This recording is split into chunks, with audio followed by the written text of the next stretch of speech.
Hello friends, welcome to defence matrix. तो आज का जो वीडियो है इसमें हम डिस्कस करने वाले हैं कि कैसे जो लॉन्ग रेंज क्रूज मिसाइल्स हैं वो इम्पॉर्टेंट रोल प्ले कर रही हैं मॉडर्न कॉम्बैट में, और कैसे हमें भी इस मामले में वर्सेटाइल बनने की ज़रूरत है, और कैसे हम इस डायरेक्शन में आगे भी बढ़ रहे हैं, पर और काम करने की रिक्वायरमेंट यहाँ पर एग्जिस्ट करती है। तो जितने भी मॉडर्न कॉन्फ्लिक्ट हुए हैं, चाहे इसमें इंडिया और पाकिस्तान के बीच में कॉन्फ्लिक्ट हुआ हो, चाहे रशिया यूक्रेन का कॉन्फ्लिक्ट हो, या फिर ईरान और इजराइल का कॉन्फ्लिक्ट हो, इसमें ये चीज़ देखी जा सकती है कि जो स्टैंड ऑफ वेपन्स हैं उन्होंने की रोल प्ले किया है इंपॉर्टेंट टारगेट्स को हिट करने में, और जो एयरक्राफ्ट इन्हें लॉन्च कर रहा है उसको सेफ रखने में, क्योंकि modern air defence systems long range target detection और इंगेजमेंट दोनों करने में सक्षम है। तो आपको versatile air to surface weapons चाहिए, और अब जैसे कि हम देखते चले आ रहे हैं जो स्ट्राइक एयरक्राफ्ट है इनके रोल्स भी कम होते हुए चले आ रहे हैं, और इनकी जगह पर जो स्मार्ट क्रूज मिसाइल्स हैं वो ज़्यादा इंपॉर्टेंट रोल प्ले कर रही हैं। तो इंडिया के केस में हमने देखा कि कैसे ब्रह्मोस हमारे लिए गेम चेंजर साबित हुई है, लेकिन ब्रह्मोस की भी कुछ लिमिटेशंस हैं। ये मिसाइल फास्ट बहुत है, हैवी बहुत है, पर उस हिसाब से वॉरहेड कैरी नहीं करती है।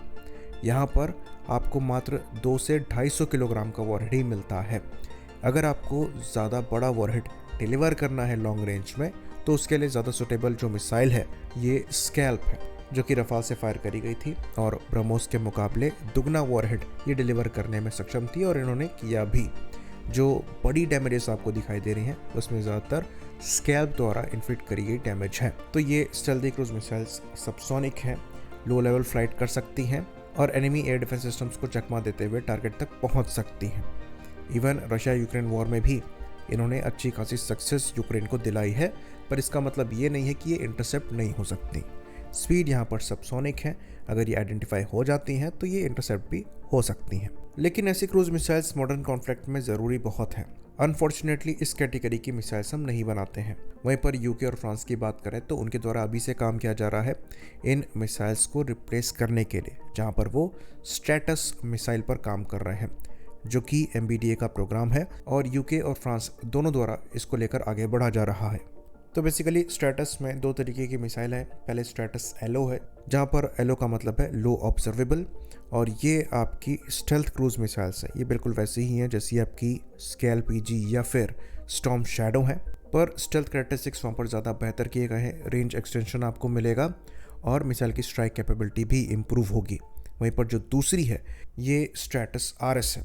बेसिकली RS का मतलब है रैपिड स्ट्राइक, और ये आपकी सुपरसोनिक मिसाइल होगी जो कि एंटी शिप और एंटी सरफेस ऑपरेशंस को परफॉर्म कर पाएगी, साथ में सीड और डेड जैसे ऑपरेशंस परफॉर्म करेगी। तो ये दोनों मिसाइल्स जो हैं ये 2030 के बाद तक सर्विस में इंडक्ट होंगी, और इससे हार्पून जैसी मिसाइल्स को रिप्लेस करने का प्लान किया जा रहा है। तो इसके कंपैरिजन में इंडिया की बात करें तो हमारे पास स्ट्रैटस RS की कैटेगरी में पहले से ही मिसाइल है ब्रह्मोस।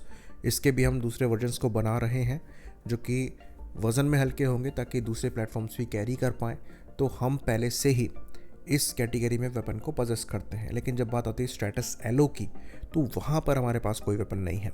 ऑल दो अच्छी बात यह है कि कैट्स हंटर पे हम काम कर रहे हैं। तो कैट्स हंटर बेसिकली हमारी एयर लॉन्च्ड स्टेल्दी क्रूज मिसाइल है, जो कि लो ऑब्जर्वेबल होगी, स्कैल्प की कैटेगरी में आएगी, और ये भी लॉन्ग रेंज स्ट्राइक्स करने में सक्षम होगी। तो यहाँ पर जो अपडेट है इसको लेकर वो ये है कि फैब्रिकेशन इसका चालू हो चुका है। जो कैरेज ट्रायल्स हैं ये मिड 2026 में एक्सपेक्ट किए जा रहे हैं। वहीं पर डेवलपमेंटल ट्रायल्स 2027 में एक्सपेक्ट किए जा रहे हैं, और जो प्रोडक्शन है ये 2030 तक हो सकता है।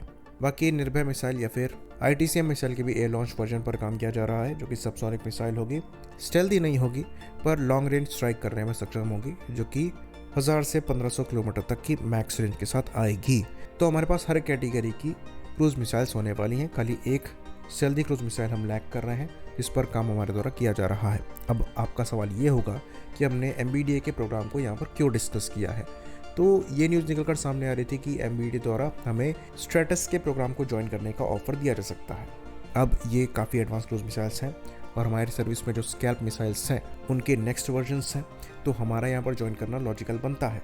लेकिन हम पहले से ही सिमिलर कैटेगरी की मिसाइल्स को बना रहे हैं, इवन कुछ तो यूज़ कर रहे हैं, तो हम खुद ही सही डायरेक्शन में आगे बढ़ रहे हैं। और ये कुछ ऐसे वेपन्स हैं जिसके लिए आप OEM पर डिपेंडेंट नहीं रहना चाहेंगे, क्योंकि वॉर टाइम में इनकी रिक्वायरमेंट जो है वो बढ़ जाती है। अगर आप लोकली इन्हें प्रोड्यूस कर रहे होंगे तो ज़्यादा लंबे समय के लिए आप सस्टेन कर पाएंगे। इम्पोर्टेड वेपन के साथ ये केस नहीं होता है। तो ये एक अच्छा ऑफर हो सकता है, पर हमें फ़िलहाल इसकी ज़रूरत नहीं है। हम हर कैटेगरी के स्टैंड ऑफ वेपन्स पर खुद ही काम कर रहे हैं। इवन हाइपरसोनिक क्रूज मिसाइल पर भी हमारे द्वारा काम किया जा रहा है। आई होप चीज़ें यहाँ पर क्लियर रही हों। इसी बात पर इस वीडियो को हम ख़त्म करेंगे। लाइक करिए, सब्सक्राइब करिए। जय हिंद।